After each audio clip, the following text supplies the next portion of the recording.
We're going to start to say hello, and I've got my grand dog Bean here. He is a Chug, a Chihuahua Pug mix.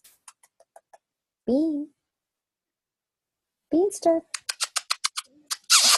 There he is. I have my headset in, so he can't hear you. But anyway, he's so funny. I woke up my cats. You did? Oh, yeah. All right, let me go let him out the door. Hang on one second, honey, okay? Hold on. All righty. Go ahead.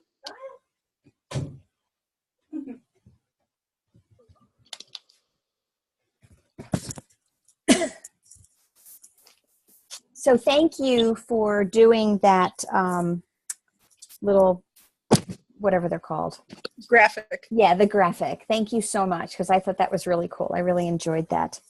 I did it for me, and then I went, I bet Pettenla would like this. I do. I really do. I thought that was really pretty. And that was exactly, how I always use a quote from what we're working on for this particular lesson. And that was the quote that I was going to use. And so I already had that in mind. And when you sent it to me, I'm like, oh, that's so perfect. So thank you. So let me make a little note here so that everyone will know. Let's see.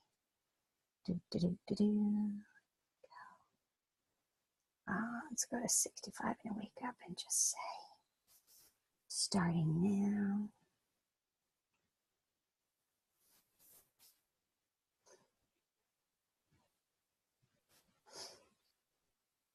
Everything works so much more slowly, doesn't it, when you feel like you're in a rush? Yep.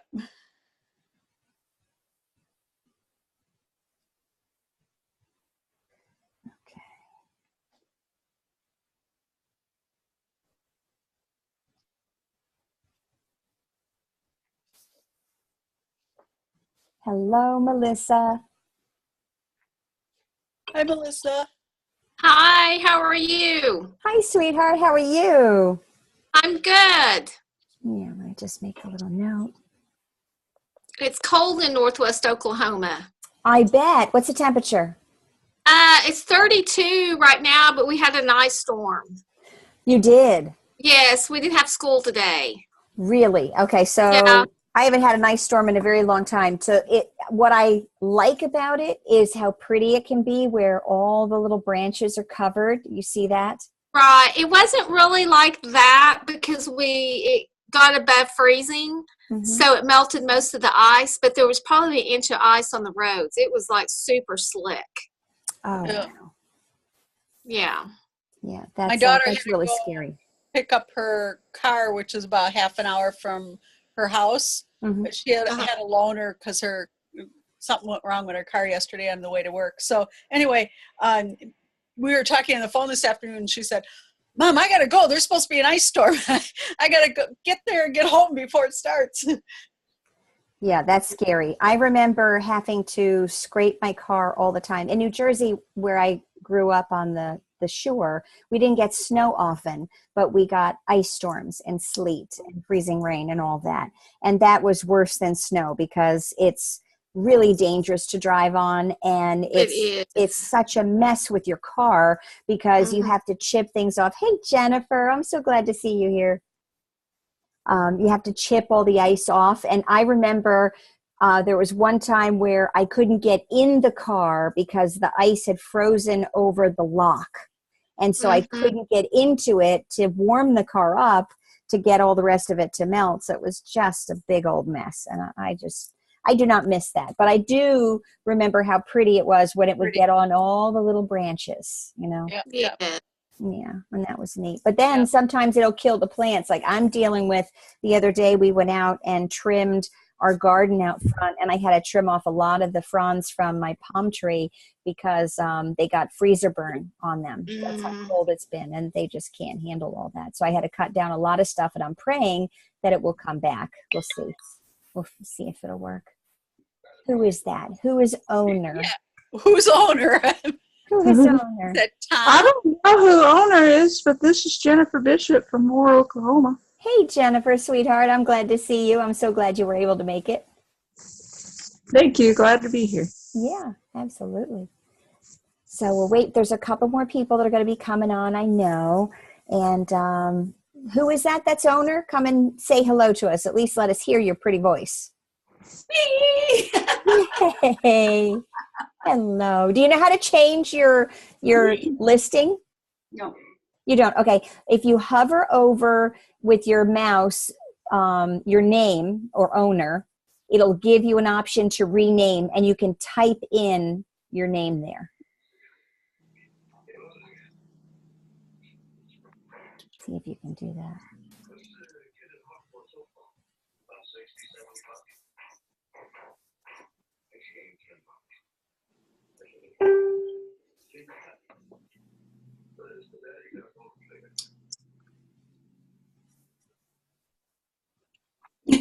There you go, There sweetie. we go. How are So you? now we know we have Rose on. Hi, Yes. Rose. Hi. So how are you happy that you're in a warmer climate now? Oh, absolutely. Yeah, I bet you are. Good. Well, I'm glad to have you here, honey bun. Okay, so we've got a couple more that are telling me they're just running a couple minutes late. Anything new that's going on with you guys since I last saw you? Anything? No? Well, I just got back from the TAC trip. My husband Andy and I went to the Top Achievers Club in Cancun, and we did a lot of relaxation and recharging and spending time with good friends. We spent a lot of time with Marianne and Ken Niehaus and Tom and Denise Chenault, and we got to spend time with Derek Richards, who was the comedian. He's the guy that was the MC for like the last 15 years at all of our conventions. So if you've been to convention, you've seen Derek do his shtick, and he was terrific. But he's the one that did the bobblehead with Doc Wallach, if you've seen that video. I don't think I've seen that. Oh, it's hysterical. You have to do a search and look it up. It's really cute. But it's also about Derek traveling with the Doc Wallach bobblehead, and the Doc bobblehead gets more attention than Derek does. It's really cute. Oh. Yeah, it's really sweet. So anyway, so we spent a lot of time there. We were at the pool and on the beach, and we played volleyball both on the beach and in the pool. And that was really fun because we had like 20 or 30 people in the pool playing volleyball together. And that was hysterical. And so that was a lot of fun.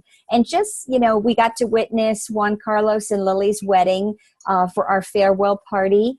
And that was a special surprise and treat, something you just don't expect to have come up. But they got engaged at conference like 2 years ago.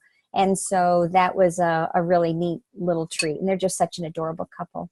So we had a really great time. And I really think that if you have an opportunity to get to the TAC trip, you need to go. And their qualifications are still going. If you go to theyoungevityRC.com, you can see what the requirements are to get there. But what I recommend is, even if the timing is right that you're not going to, qualify in time, the activities or what you're needed to do to qualify for TAC are going to grow your business. So if you go there and look at the things that you need in order to get the qualification, it'll set you in a good place. Just like when we do the team challenges, those kinds of things will help to create the right activities that are going to help us to create the success, just like 65 and a Wake Up does. Because when you do these things consistently, you will have a return that's going to benefit you in your business. It'll benefit you personally, but it's going to benefit you in your business if you apply it that way. So, okay, so I'm going to mute everybody for now. Okay, can I just say this before you do that? Yes, ma'am.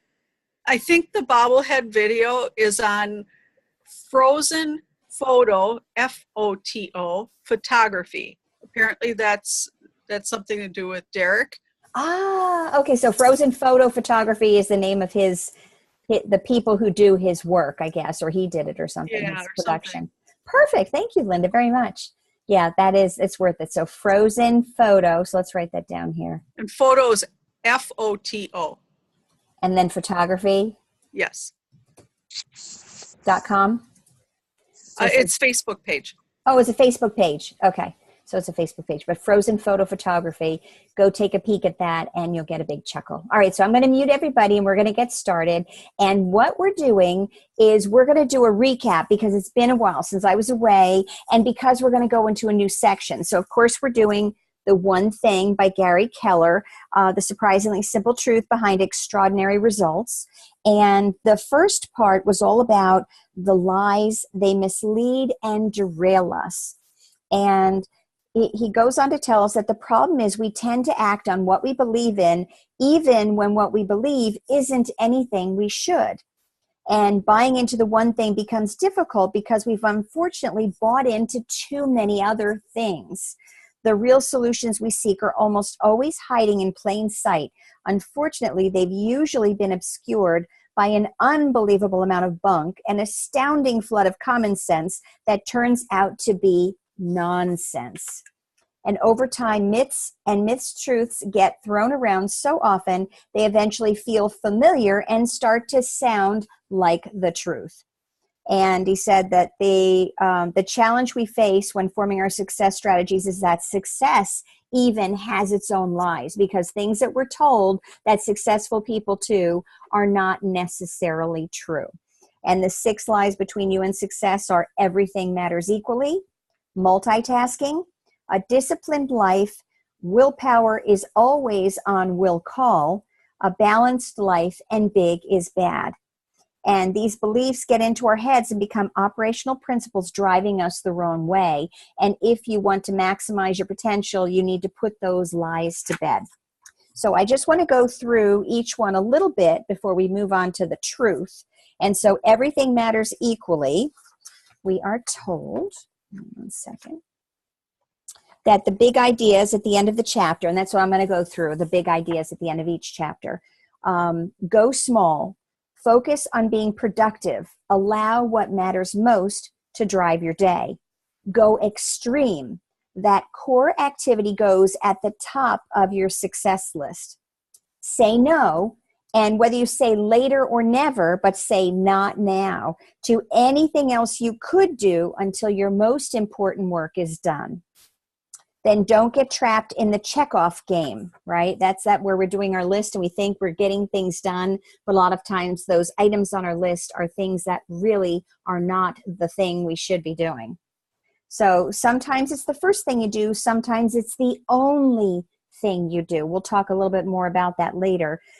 Regardless, doing the most important thing is always the most important thing. And then for chapter 5, multitasking, the big items for that one are: distraction is natural. Okay, hold on. So distraction is natural. Everyone gets distracted. And multitasking takes a toll. Distractions lead to poor choices, painful mistakes, and unnecessary stress.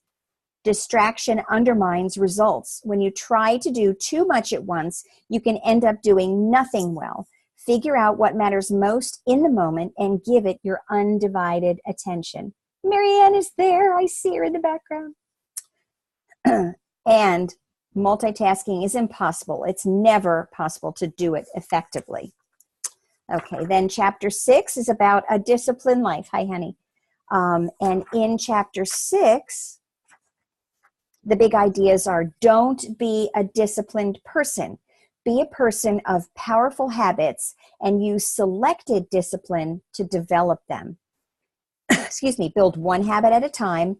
Success is sequential, not simultaneous, okay? You need to focus on one thing and one thing only at a time. And then when you've accomplished that, or you've been able to achieve that, then you move on to the next.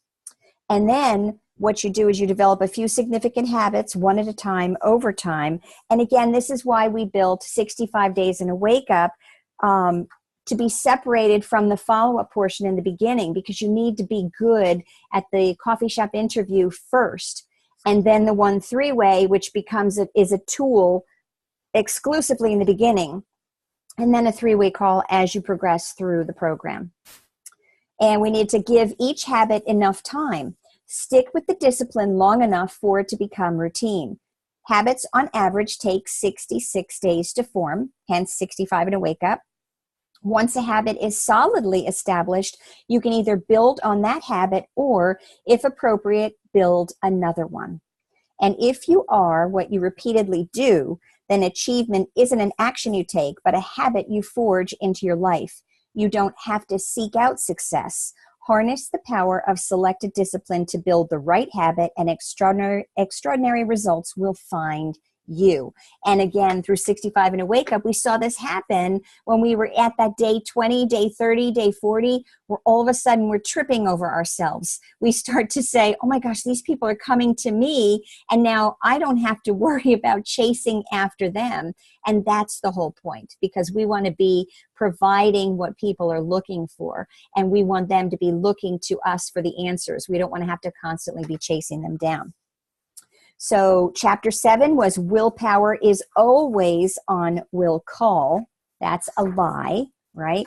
And this I found to be really interesting, and it made me think about adrenals in the body. And that's something that is very important to understand, because you have two types of storehouses. So the big ideas are, don't spread your willpower too thin. You have a limited supply. Decide what matters and reserve your willpower for it. Monitor your fuel gauge. Full strength willpower requires a full tank. Never let what matters most be compromised simply because your brain was underfueled. Eat right and regularly. Time your task. Do what matters most first each day when your willpower is strongest. Maximum strength willpower means maximum success. Mind your motivation. Your motivation, attention, and beliefs about your willpower also impact your self-control. So that's talking about having the right mindset as you're preparing to go into your workday, as to do the things that are so important. You need to feel that confidence and belief about yourself and about what you're doing, so that you can go forward and have that willpower at maximum capacity. Don't fight your willpower. Build your days around how it works and let it do its part to build your life.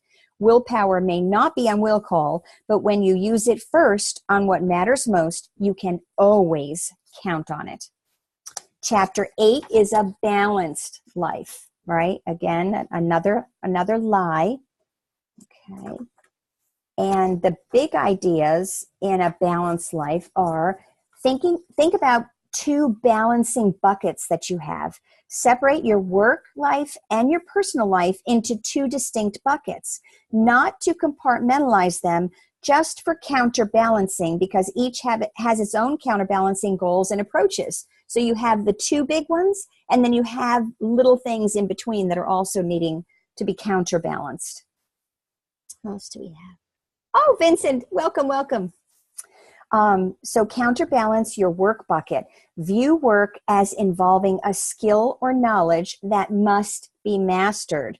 This will cause you to give disproportionate time to your one thing. Hello, Colleen Richter. Your work life is divided into two distinct areas: what matters most and everything else. Right? So you, even within that work category, you've got the thing that's the most important and all the other stuff. So you have to make sure you use that willpower, use your strength and energy in the beginning to do the one thing that matters most. You will have to take what matters to the extremes and be okay with what happens to the rest. That's required. Excuse me. Counterbalance your personal life bucket. This requires a minimum of attention for you to feel that you have a life. It requires constant awareness.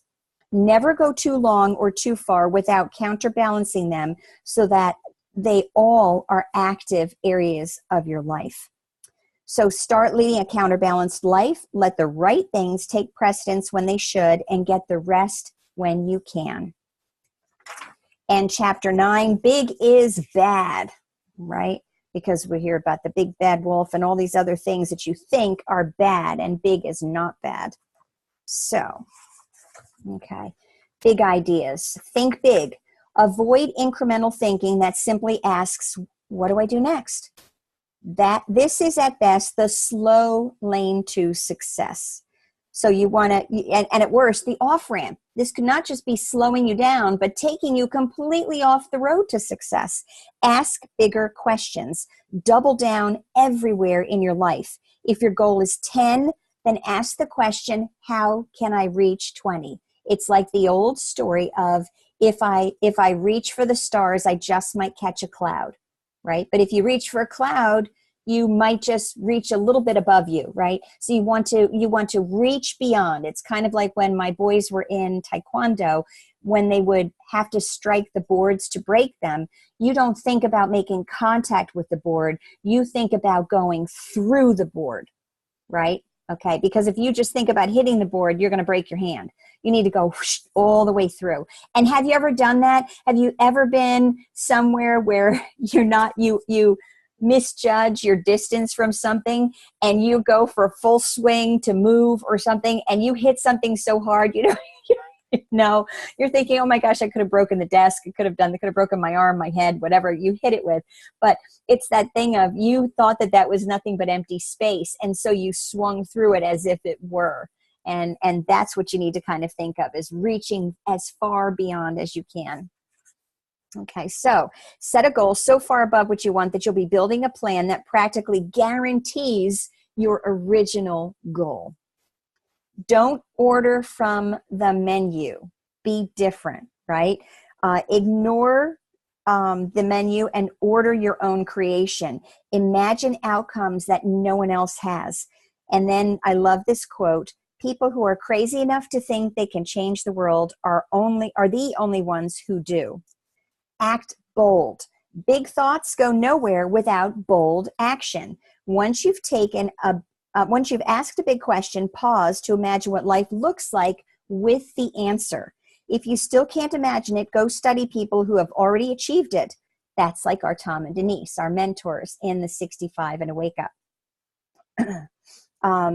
Let's see. What are the models, systems, habits, and relationships of other people who have found the answer? Why reinvent the wheel? Why repave the path? Follow the one that is tried and true, that we know actually works.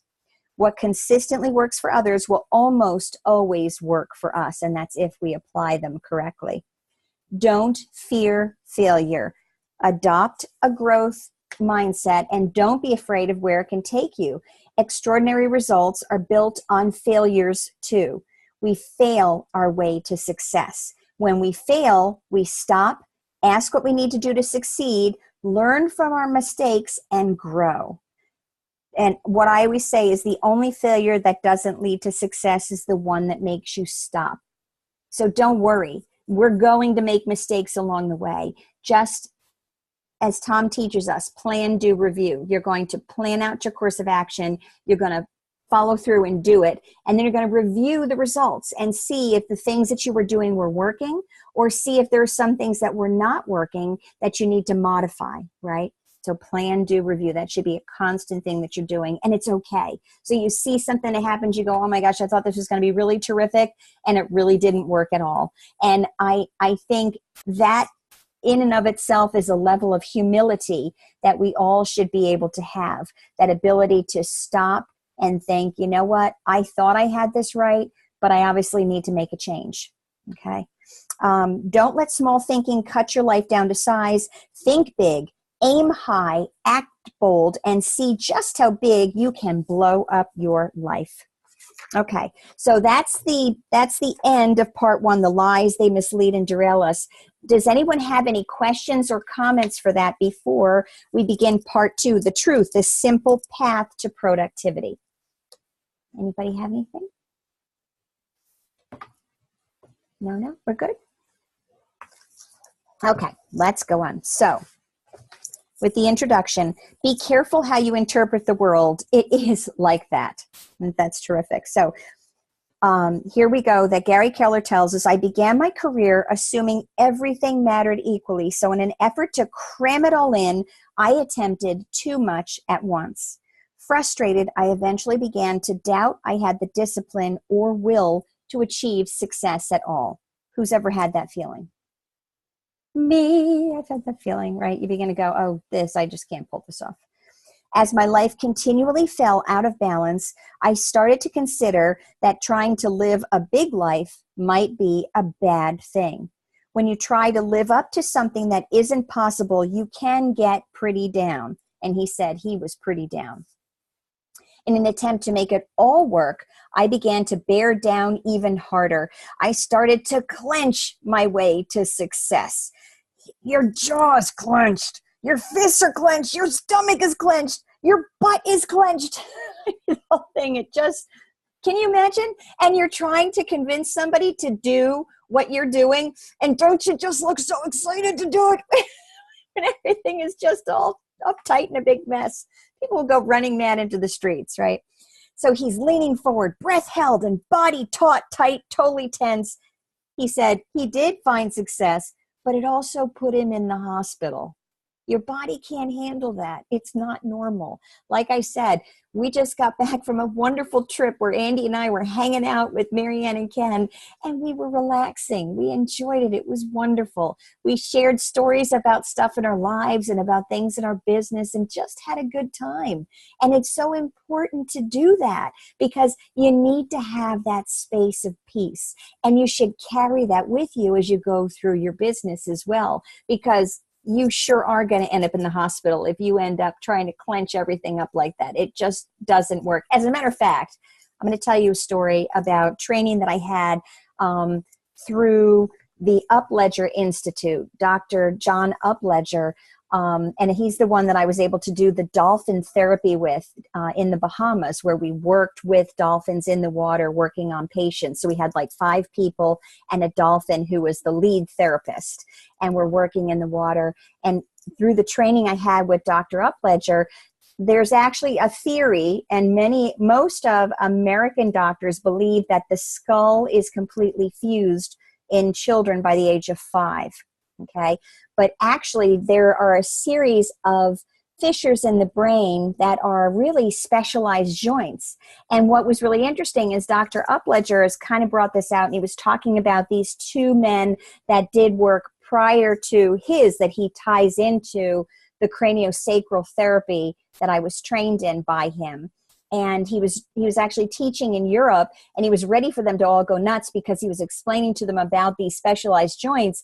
And it was like crickets in the room because they're looking at him like, you're telling us something we already know. Is like, we believe that. But in America, they believe it's fused. Well, there was this doctor that wanted to show that the fusion of those bones in the head is actually not true.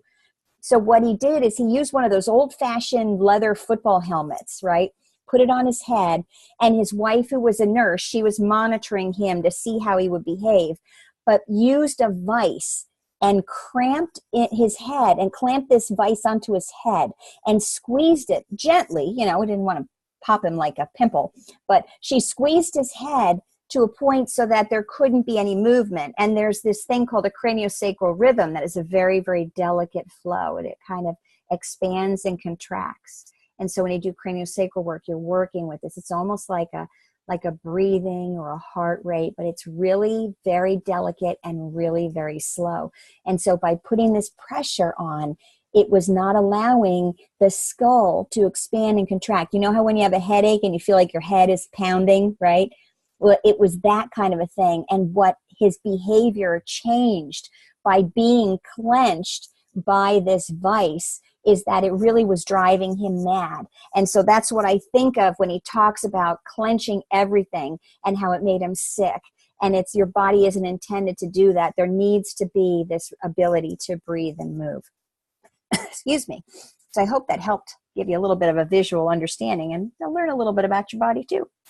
So, okay, so then he goes on to say, I began to think you had to talk like a success, walk like a success, and even dress for success.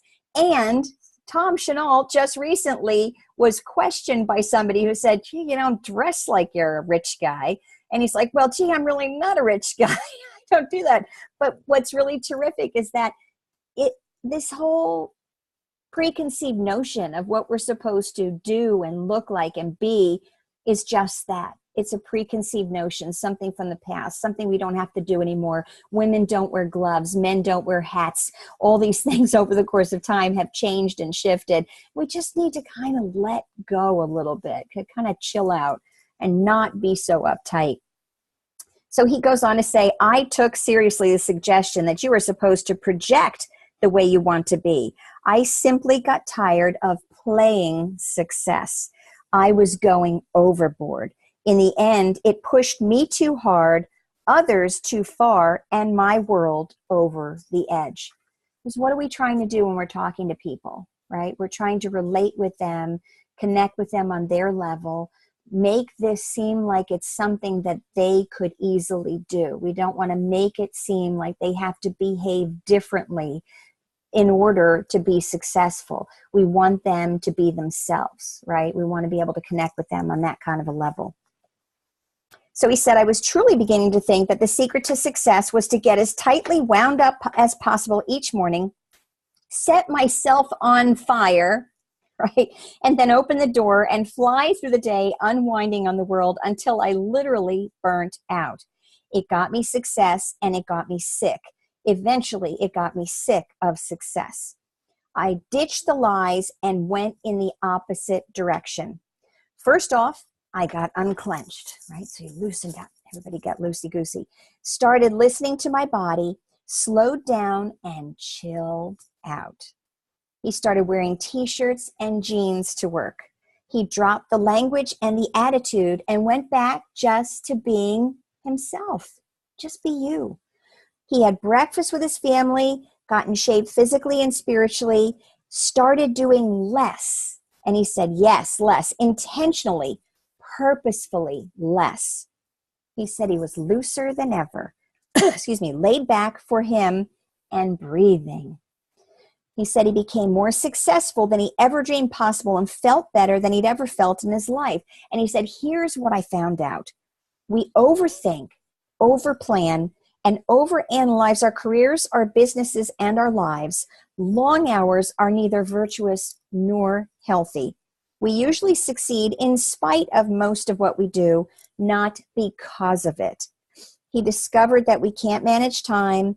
The key to success isn't in all the things we do, but in the handful of things we do well.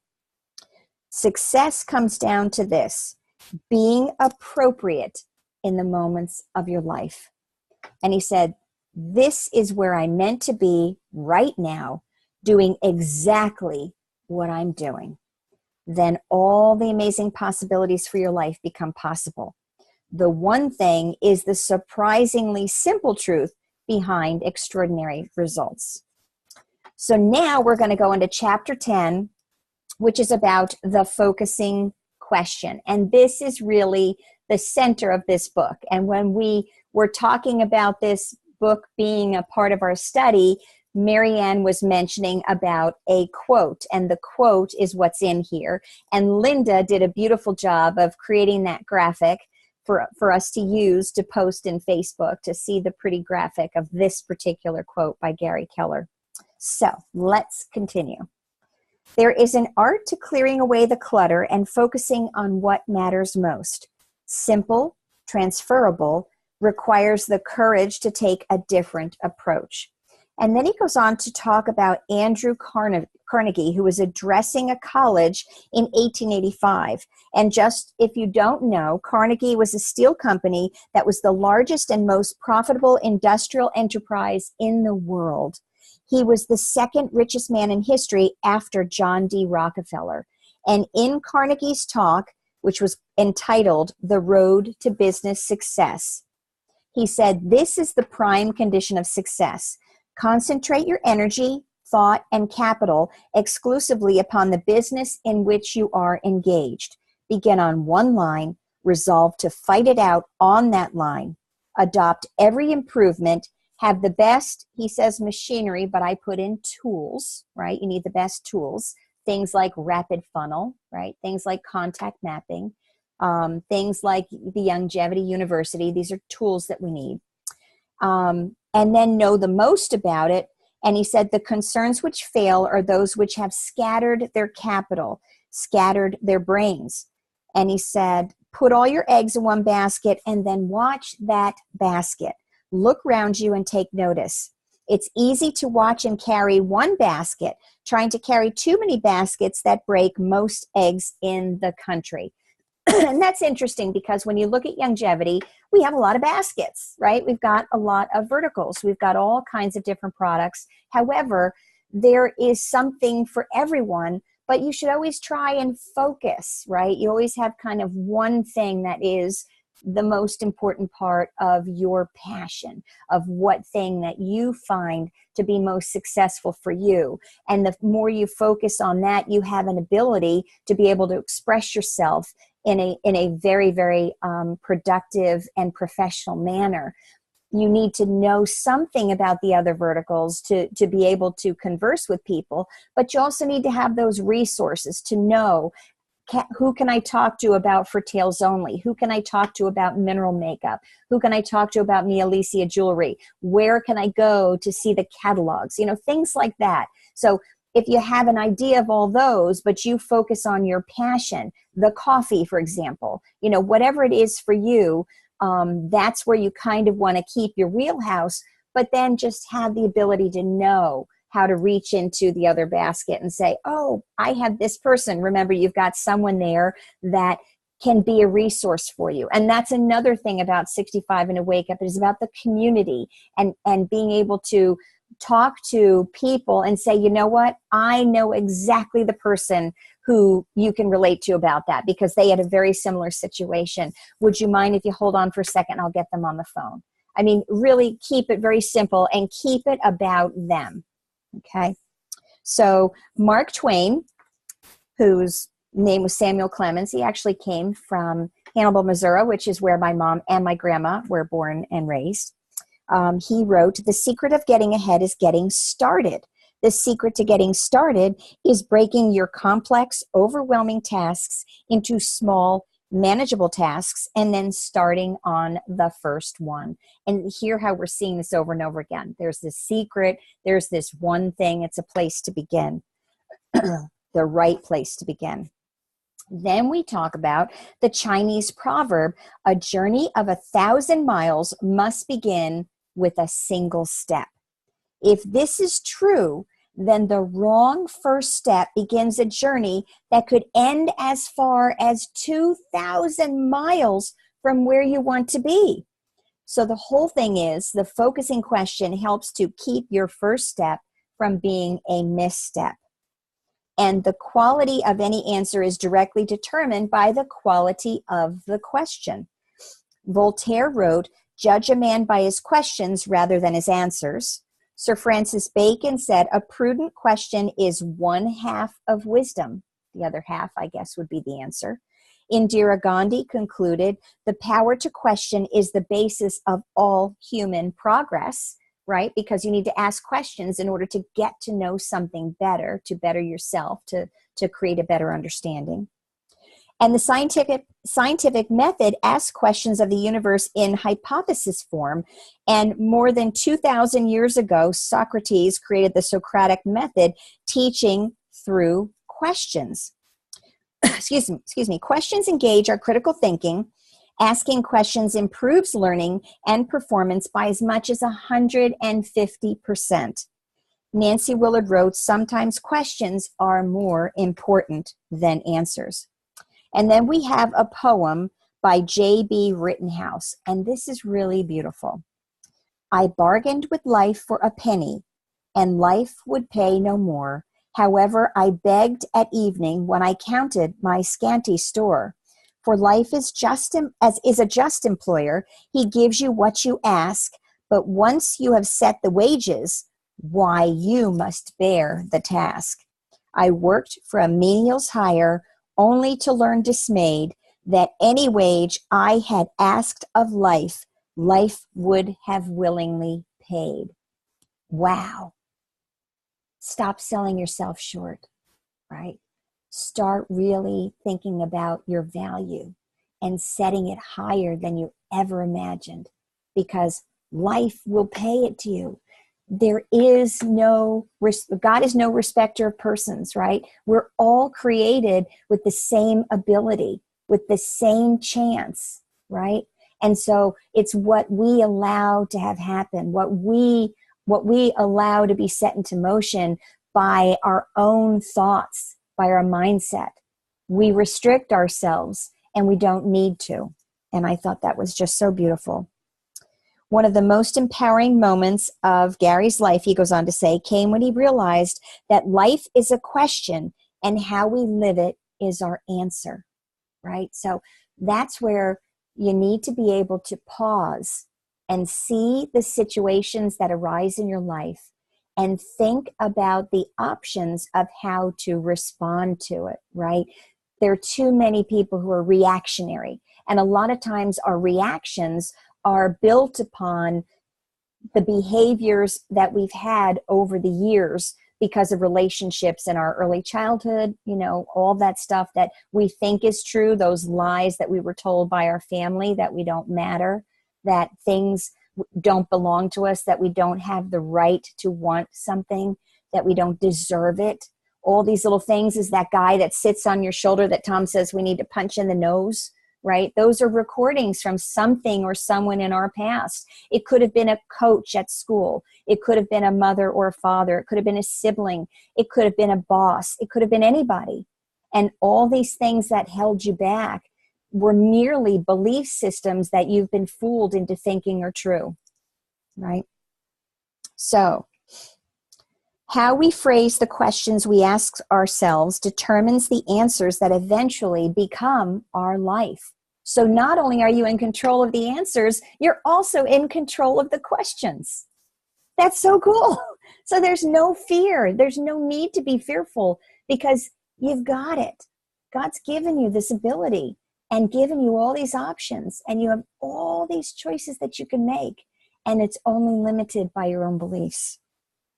So the right question isn't always so obvious. Most things we want don't come with a roadmap or a set of instructions. Anyone who's a new parent can know that, you know, these babies show up, and now I look at the next generation of thinking of kids when they're having children, and just that novelty of having a brand new baby and having no idea what to do with them when they come home. It's just so funny.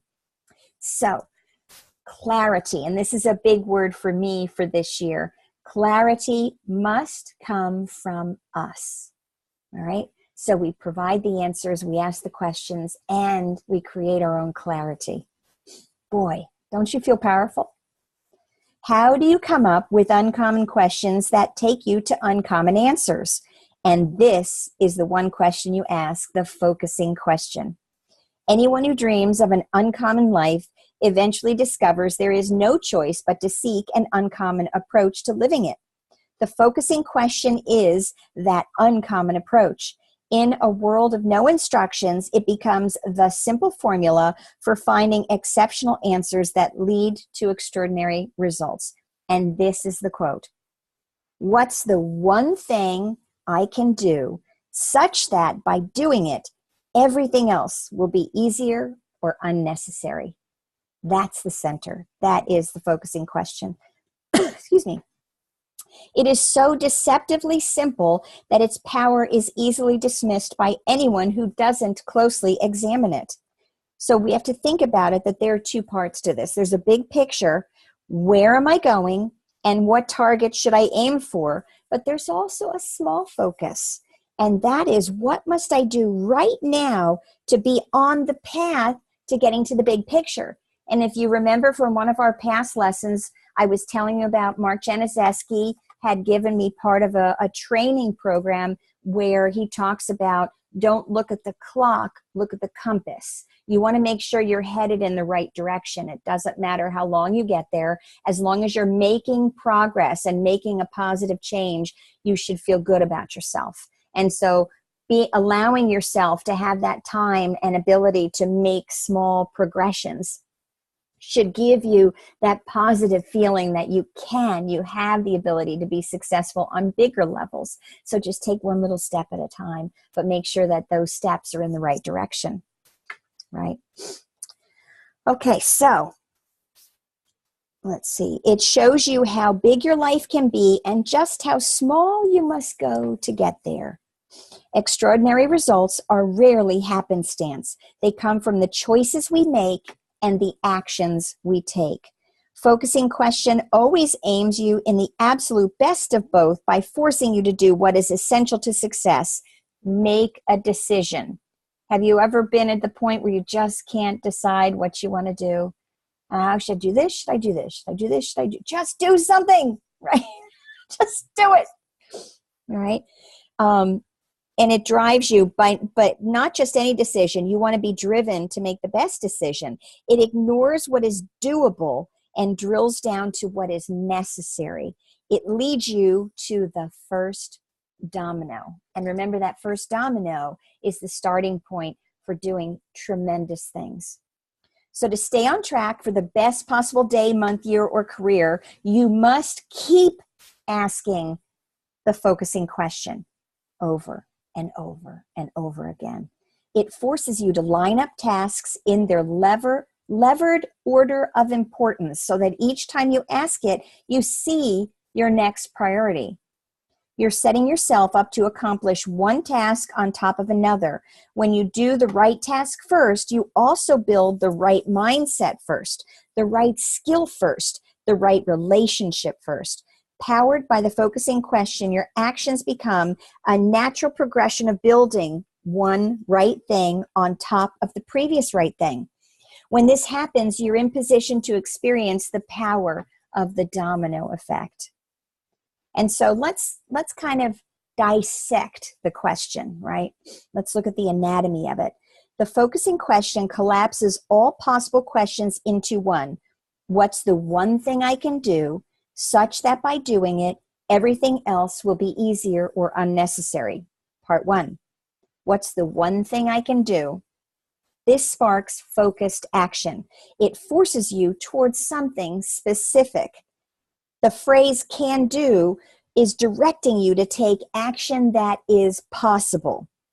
There are many things we should, could, or would do, but never do. Action you can do beats intention every time. So break it down into the things you can do. Don't put yourself into a position where you're looking too much at the big picture and you just can't even get out the door. You need to start one little step at a time, right? Those woulda, coulda, shouldas all ran away and hid from one little did. That was so cute, Shel Silverstein. Part two, such that by doing it, it's the bridge between just doing something and doing something for a specific purpose.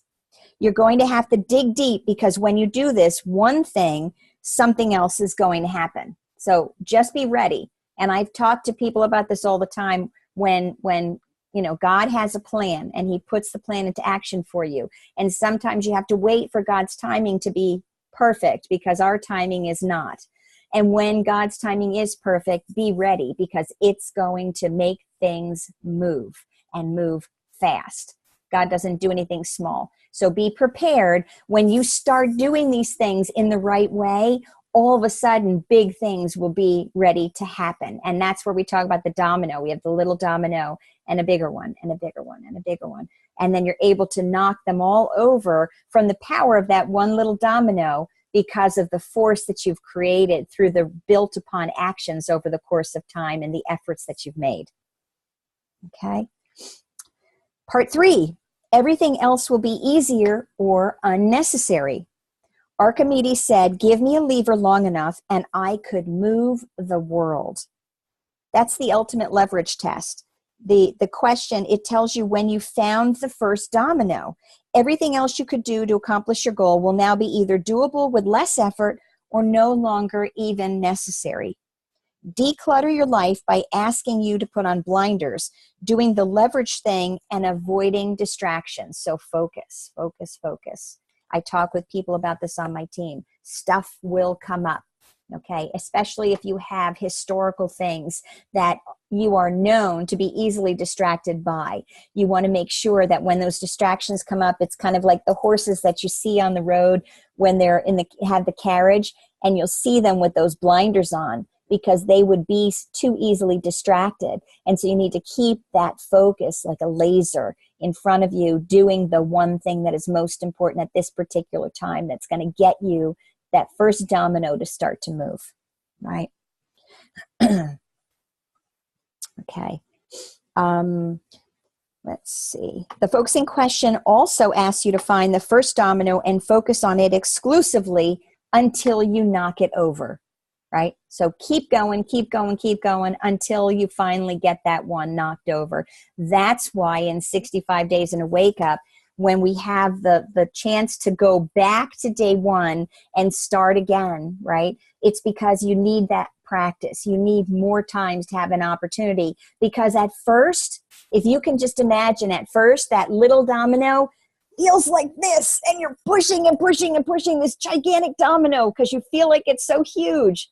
But the truth is, if you just use a little bit of leverage, you have the ability to push over this domino that you feel like is massive.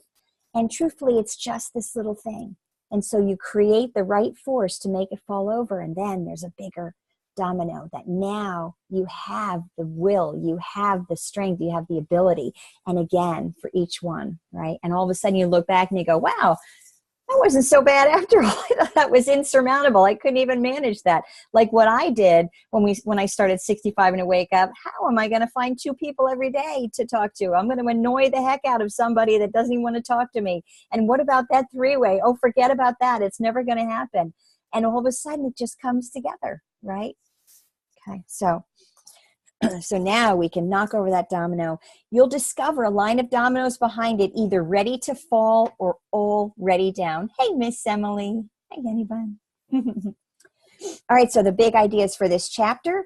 Great questions are the path to great answers. It will help you find that first domino for your job, your business, or any other area in which you want to achieve extraordinary results. The focusing question is a double duty question. Big picture and small focus. Finding the right direction and finding the right action. The big picture question, what's my one thing? It is your strategy compass. Remember, the compass is going to point you in the right direction. When considering what you want to master, it keeps your relationships with friends, family, and colleagues in perspective and your daily actions on track. The small focus question, what's my one thing right now? Use this when you first wake up and throughout the day.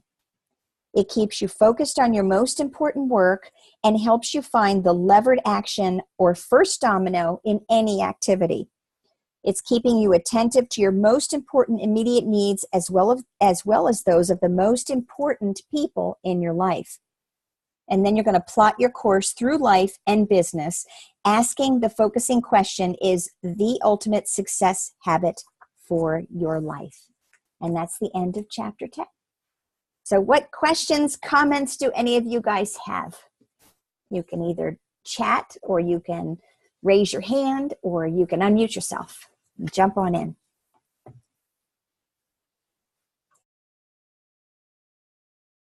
Does anybody have anything? Does Pamela just do an awesome job? You should be one of those people that read books, the Audible. Well, I really did love reading books to my kids, and I think that the more dramatic you make it, the easier it is for them to remain engaged and to learn something. So No, it's perfect. And I read to my kids all the time. So it was fun. I love it. Yeah, I just, a lot of things that I was thinking about when you were going through this and about those questions, right? Asking, and it's about asking ourselves the right questions. And so when you were talking about clarity, I talked a lot about that earlier when I did the Dan Walshman, 30 days. I realized I needed to get more clarity around my business and things that I wanted to be doing. And then you start doing things and then you get overwhelmed because you're putting, too much emphasis on all this other stuff. And really, I think we do complicate it. We complicate it a lot. And then what that does is it just slows us down. And so by asking yourself this question, what's the one thing I can do?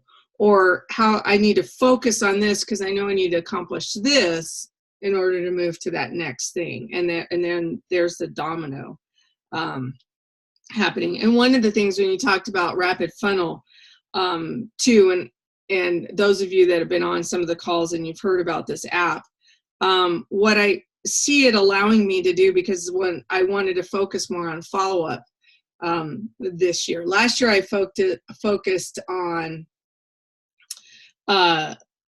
leadership with love. That was my theme for the year. And I read a lot of books around leadership and how to do it, with empathy. I think kind of like what he was talking about earlier, he was so flipping clenched. You're working so hard trying to get everybody to do this business who as hard as you're doing it, but they're not. And so, but you still love these people, right? And so when people get to that point and they're ready to jump in, and it's just ironic, I'm going to talk about this really quick. I had a guy join my business with a CEO pack. So excited. He was like, I'm going to rock this and yada, yada, yada. Every day, another question, another complaint, another question, another complaint. Well, how come Longevity doesn't have this? How come they do that? How come the oils are so expensive? Da, da, da, da, da, da, da. I'm not going to do Longevity anymore. Okay. I thought that was my guy. Oh, sorry. No, yeah. And he's like, and so I just loved on him. I'm like, all right, well, you got to do what you got to do. And so anyway, then boop, all of a sudden he's back in. This has gone on for 2 flipping years. Finally, he said to me, you know what, I'm just done. I can't stand the taste of the products. I'm just not doing it. And I'm like, all right. And I said, every now and then, like I saw something, because of the shooting, in Vegas and stuff, because he lives in Vegas. So, I reached out to him, wanted to make sure everybody was okay, everybody's fine. Tonight, while I'm on this call, he sends me a fake Facebook message.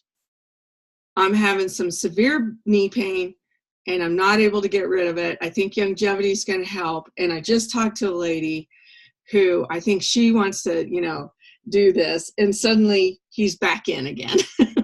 So. Well, now his taste buds don't matter anymore. When you're in so much pain, it doesn't quite matter how much. Yeah, right. And he's a physical therapist. So he does a lot of stuff, he's got to be, anyway, but it's just interesting because as he probably had to ask himself the question, how am I going to get rid of this pain? What's the one thing I can do to get rid of this pain, right? Right. And it's going to have to be jump back into Longevity, I guess. But anyway. That's good news. We digress. Yes. Yeah, no, it's great news. And that's what I wanted to say about how, a lot of times we just have to love people through life. And so that was kind of my focus last year, is learning how to be a leader, with love, right? And so this year, my focus is clarity. I want to get more clarity in my business, more. And so when I was going through all of the things, like, what's the one thing? Okay, I'm asking myself these questions, right? Because I read this book. It's like my second or third time. What's the one thing I can do that is going to help grow my business? And so, oh, wow, look at that follow-up. How can I go about that? And then I call a friend of mine and he says, we've developed this app. And I said, really? He goes, are you still doing network marketing? And I said, yes, I am. And he goes, well, this app was designed just for network marketers. And I said, really? And what is it all around? Follow-up. So while 65 and a Wake Up has helped me, and prior to that, because I've been doing contact mapping for a long time, has built this huge database, right, that most people don't have. You guys that have been on 65 and Wake Up, now you understand. You understand what it's like to have somebody to talk to every single day out, instead of sitting around going, I don't know who I'm going to talk to today. Now I'm like, who am I going to follow up with today. And so what this app has allowed me to do, and Pamela was sweet enough to post that in there, is really set stuff. And so I'm just whipping through this app and I'm putting this person in, and I'm going to follow them up here, and I'm going to send them this, tool or what have you. And so really asking yourself, what's the one thing I can be doing that could really grow my business? Now, you're in business for a while. We have downlines. I know Pamela has a big downline. I have a big downline. And so there's also the retention side of it, right? There's also that keeping people in, if once people fall away, it's just like going to the gym. If you don't go to the gym for a week, it starts to get a little bit harder to go back to the gym. I went to the gym tonight, and second night in a row, and I felt like when I got back from Cancun that I had walked so flippin' much. I played so much volleyball, I didn't need to work out for about a day. Right? Again, that's the focus that, Ken and I are like, we want to work out this year, and we're doing it together, and I'm really excited about that. So what's the one thing I could do to help improve my health, right? What's that one thing? So, partnering with my husband and working out. So I think we do tend to make things too complicated, and I'm kind of rambling here, but hopefully you're getting something out absolutely. of it We love it. about how in asking yourself in your business these questions so that you know more where to focus, and instead of doing all that busy work, instead of, and the other thing, what I want to talk about is being able to live with chaos, because I have so much chaos around me all the time. And so for me to be able to focus and not look over here where I have a pile of crap that I need to go through, right? Because I need to be able to focus on what it is I want to accomplish. That crap will be there, forever until it's ready for me to focus on it. So that's kind of all I wanted to say, but I love you guys being on here. And Pamela, thank you so much. You did a great job. Anybody else, now that I've rattled on? No, that was great. Yeah, anybody else? And I'm going to go grab a guest. So hang on 1 second. Okay. While she's gone, I'll talk a little bit. I'm going to camp off of what you said, Mary, on this morning on Hair on Fire call, when Tom was talking about those two guys at the coffee shop. Do you remember that? Mm-hmm. So for those who weren't on the call, Tom was about to walk into the coffee shop this morning, and he saw two guys he had talked to a long time ago. And so he backs out of the coffee shop. He goes in his contact mapping thing. He looks up the information on these two guys. And he said he didn't know their names, but he had put in some different details about them, probably Red Frog, and looked up Red Frog. And so he was able to find out who these two guys were, information he had put in his phone about them. And so he walked in, hi, so-and-so, hi, so-and-so, how's this going? And they were like, whoa, what a memory. Right. I know. And having those, oh, wait a minute, my alarm's going off. He's getting feisty, so you just have to say hello. So everybody say hi to Bean. Wait, hold on. Bean. Oh, okay, I'm going to bring over Boo. Come here. Bean. Oh. Okay. That's my granddog. Oh, you have your granddog too. It's my grandpuppy. Yeah. But I got to show you. If you could, oh, he's like grunting. Oh. But I don't know if you could see this, but he's got skull and crossbones on his sweater. He's a little badass. Oh, he is. Oh my goodness. Yeah, he looks badass. Yeah. Just like my little bean, my beanster. Oh, so funny. All right. That's another book, a great book. Is what? Hold on here.